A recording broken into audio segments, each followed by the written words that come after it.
Primero prestaré darles gracias a la Academia de la Lingua Asturiana, no solo por la su invitación y la mi presencia, pero además por la su labor, por lo que es la lengua asturiana y las sus variedades. Muchas gracias. Bueno, esta charla trátase de la evolución del pretérito y tiempos avaraus en el dominio lingüístico astur. En el programa aparece el título de Formes comunes para una evolución dishebrada. Sin embargo, de lo que realmente va a tratar es formas diferentes, pero no dishebradas. Tenéis un ejemplario y en la primera página, aparece lo que es un mapa de localidades en las que se cita este estudio, y en la segunda página entama lo que es el ejemplario. Bueno, vamos a entamar. El pretérito y tiempos avaraus refiérense a aquellos tiempos que deriven de los tiempos perfectivos del latín. En el asturiano estándar los tiempos son estos: el pretérito indefinido, el pluscuamperfectum, el pretérito imperfecto, y estos tiempos caracterícense el todo el libre romance el hecho de que casi siempre comparten la misma raíz, que podemos apreciar para el verbo tener, como vemos aquí. Dentro del libre romance, el dominio lingüístico astur destaca lo que falla a estos tiempos porque las dos variedades presenten tres medias paradigmáticas, porque puede haber o tres conjugaciones, como en gallego, una neutralización entre la segunda y la tercera conjugaciones, supuestamente en favor de la segunda, con el diptongo ye y la vocal i, como en castellano, o c, una neutralización entre la segunda y la tercera conjugaciones en favor de la tercera, con la vocal i como marca de la conjugación, únicamente Astures. Vamos a mirar unos ejemplos de estos tres menes. Aquí tenemos todas las formas del pretérito y una forma de los tiempos averaus. Como hay muchos datos aquí, vamos a concentrarnos únicamente en las formas del pluscuamperfecto, o sea, estas formas. Y vemos como en la mena A está claro que hay tres conjugaciones distintas. Tenemos falara, comera y partira. En el tipo B, sin embargo, nada más hay dos formas distintas: falara frente a comiera y partiera, que comparten la misma vocal temática. Y finalmente en la mena C también hay dos conjugaciones, pero esta vez la vocal temática y la vocal i. Y es decir, tenemos falara frente a comira y dormira.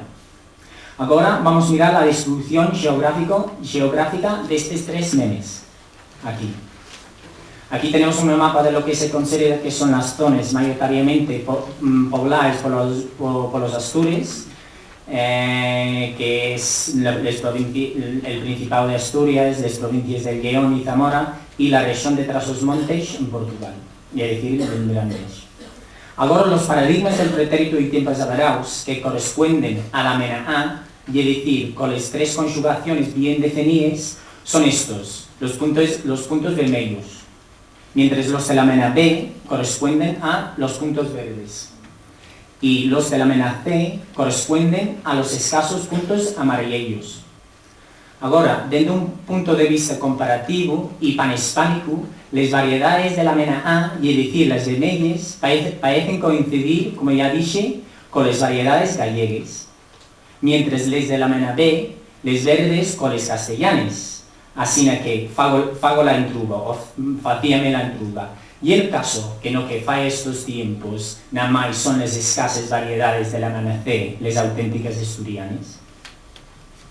Bueno, lo que voy a intentar hacer, lo que resta de la mi exposición, y explicar que aunque la gran mayoría de las variedades astures parecen coincidir lo que fa el paradigma del pretérito con el del gallego y del castellano, un análisis más riguroso muestra que la identidad de las formas con las de las otras lenguas vecinas no es total, y son precisamente estas formas del verbo las que dan importantes pistas sobre la evolución y el desendolque diacrónico del asturiano. Anticipando las mis conclusiones, diría yo que casi todas las variedades asturianas, aunque güey son muy diferentes, tuvieron un desendolque en forma de semellado, y también un poco distinto de las lenguas vecinas. Para entender todo esto, fai falta, primero, trazar la evolución del pretérito y tiempos averaus y, sobre todo, los verbos de la segunda conjugación. A este asunto vamos ahora. Nel perfecto latín, si deixamos a un lado les formas como teleiri o empleui, por la sua curta frecuencia, puede decirse que mientras había una clara distinción conjugacional a través de una vocal temática la primera y la cuarta conjugaciones, la segunda y la tercera conjugaciones faltaban de este alimento, ya que eran casi siempre disotónicas. Aquí las vocales tónicas son las vermellas.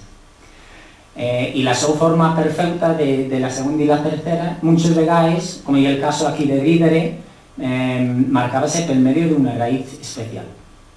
En el paso del latín al romance, aunque sobrevivieron de los verbos con esta acentuación denominada fuerte, la gran mayoría convirtiéronse en débiles, y el caso para el gallego y catalán antiguo, el catalán balear que tenemos aquí. Y tenemos aquí las descendencias para el pretérito y tiempos averaus de estas lenguas. Y veis claramente que hay una conjugación en A, una en E y una otra en I.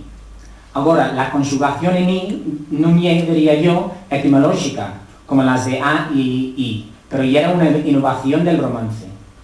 Los romances centrales de la península son diferentes en este respecto, porque se caracterizan por el hecho de que mientras para la mayoría de los otros tiempos podemos decir que sí existen tres conjugaciones de esta manera, en el pretérito y tiempos averaus hubo una neutralización entre la segunda y la tercera conjugaciones, como vemos aquí.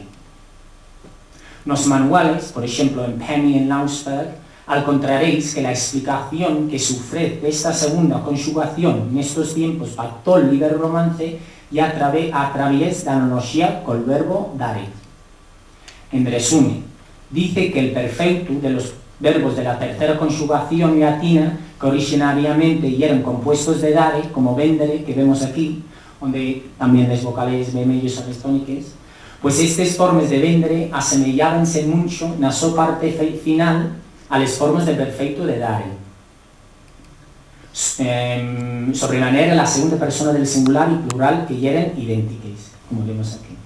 Pero, primero estos verbos y luego otros verbos fonológicamente asemejados, como perdere, credere, y después todos los verbos de esta conjugación ganaron las formas de dare como descendencias, que posteriormente hicieron de los movimientos fonéticos como la apología y la disimilación para dar estas formas, supuestamente comunes a todo el liber romance. El problema con estas formas primitivas, sin embargo, y con las variedades gallegas y portugueses, que en la segunda conjugación nunca tienen la vocal media abierta E, que ya la esperada, sino la vocal media cerrada E, como vemos aquí. La opinión general de Williams, Lausberg, Fouché y hasta un cierto punto Santamarina y Ferreiro, y que para el gallego-portugués los verbos de la segunda conjugación sí que tenían originariamente las mismas descendencias de dare, y es decir, una vocal media abierta, pero al juntarse la tercera conjugación latina con la segunda, la vocal temática camudóse a una E cerrada por influjo de la vocal cerrada del infinitivo y el resto paradigma. Para sofitar esta teoría, Santamarina fai referencia a lo que él llama o galego exterior. Dice que os restos deste vocalismo aberto na vocal temática nos tempos de pretérito ainda son perceptíveis no galego exterior, o máis acaizante. Les variedades a la que se refiere son las que se encuentran en Asturias, entre los ríos Navia y Eo. Ahora, yo no estoy de acuerdo con Santamarina en dos puntos. Primero, en el su análisis de la evolución del pretérito en el gallego, y segundo, en la clasificación de estas formas como gallegas arcaizantes.